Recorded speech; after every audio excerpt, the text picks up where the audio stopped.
Welcome back to my family health channel remedies with Farzana. जी दोस्तों, आज मैं रेसिपी आपके सामने लेकर आई हूँ। वो जो है बहुत ही मशहूर कोयटा की मटन कढ़ाई है जो कि मैं बनाऊंगी, और जो इसकी ट्रू रेसिपी है वो मैं आपको बताऊंगी।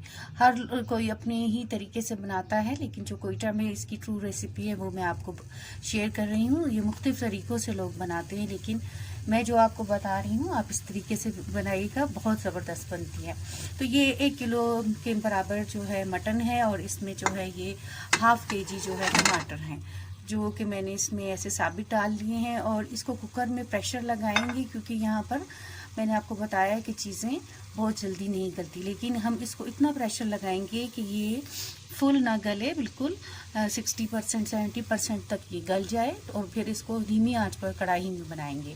तो ये इसमें मैंने ½ kg के जितना टमाटर डाला है, या एक आध ऊपर ही होगा। और इसके साथ जो इसमें चीज़ें डलेंगी वो ये जिंजर है, और इसमें मैं आपको बताऊं कि लहसुन नहीं डलता। ये 2 टेबलस्पून के बराबर मैंने इसमें जिंजर डाली है, और 2 टेबलस्पून के जितने सुर्ख मिर्च जाएगी, क्योंकि इसमें हमने सब्ज़ मिर्च भी डालनी है, तो इसलिए हम इसमें इतनी ज़्यादा और नहीं डालेंगे। और 1 टेबलस्पून के जितना ही नमक डालेंगे, और किसी को अगर और डालना हुआ तो वो बाद में भी डल सकता है।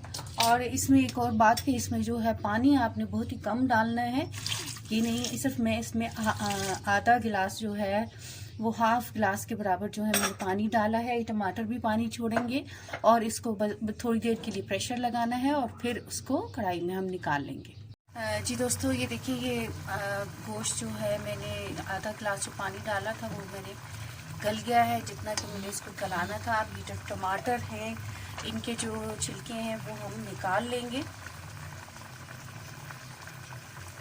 1 बाय 1 करके इसके जो है निकालते जाएं छिलके। इसमें ये एक बहुत ही छोटे स्मॉल साइज़ का जो है वो प्याज डालना है। ये देखिए, बहुत छोटे स्मॉल साइज़ का प्याज डालना है। ये जो है जो स्ट्रीट फूड वाले होते हैं ये ज़रूर इसमें डालते हैं, और ये नहीं कि आप भर भर के इसमें प्याज डालें। इसमें प्याज सिर्फ जायके के लिए थोड़ा सा डलता है, अब कि इसके साथ ही घुल जाएगा, और इतनी ही मिकदार में आपने थोड़ा सा प्याज डालना है।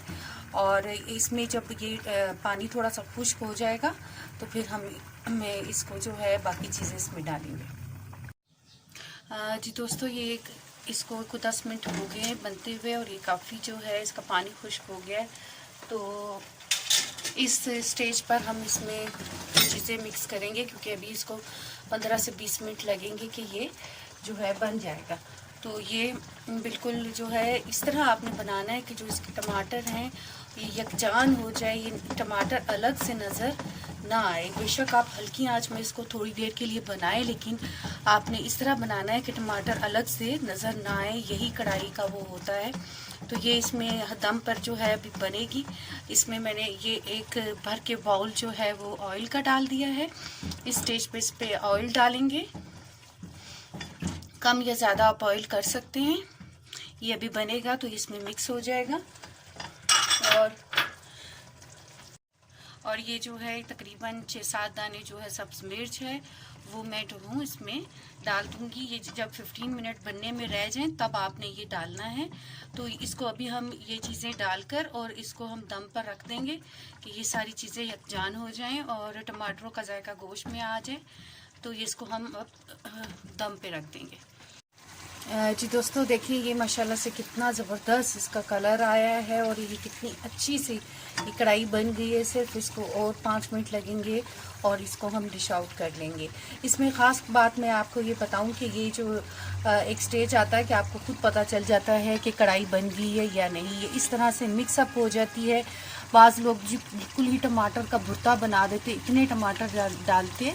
तो इसमें जो मैंने आपको क्वांटिटी बताई है कि 1 kg में ½ kg से 1 आध टमाटर ऊपर डाल दें, और सब्ज़ मिर्च भी अंदाजे से मैंने आपको 6-7 दाने काट के बताई है। और इसके अलावा स्पाइस इसमें और कुछ नहीं डलते हैं, वरना कढ़ाई नहीं होती, वो कुछ और सालन बन जाता है। इसमें सिर्फ जो मैंने नमक मिर्च का आपको स्पाइस बताया यही डलता है अकॉर्डिंग टू टेस्ट। ये मैंने देखा, ये बिल्कुल बिल्कुल परफेक्ट है।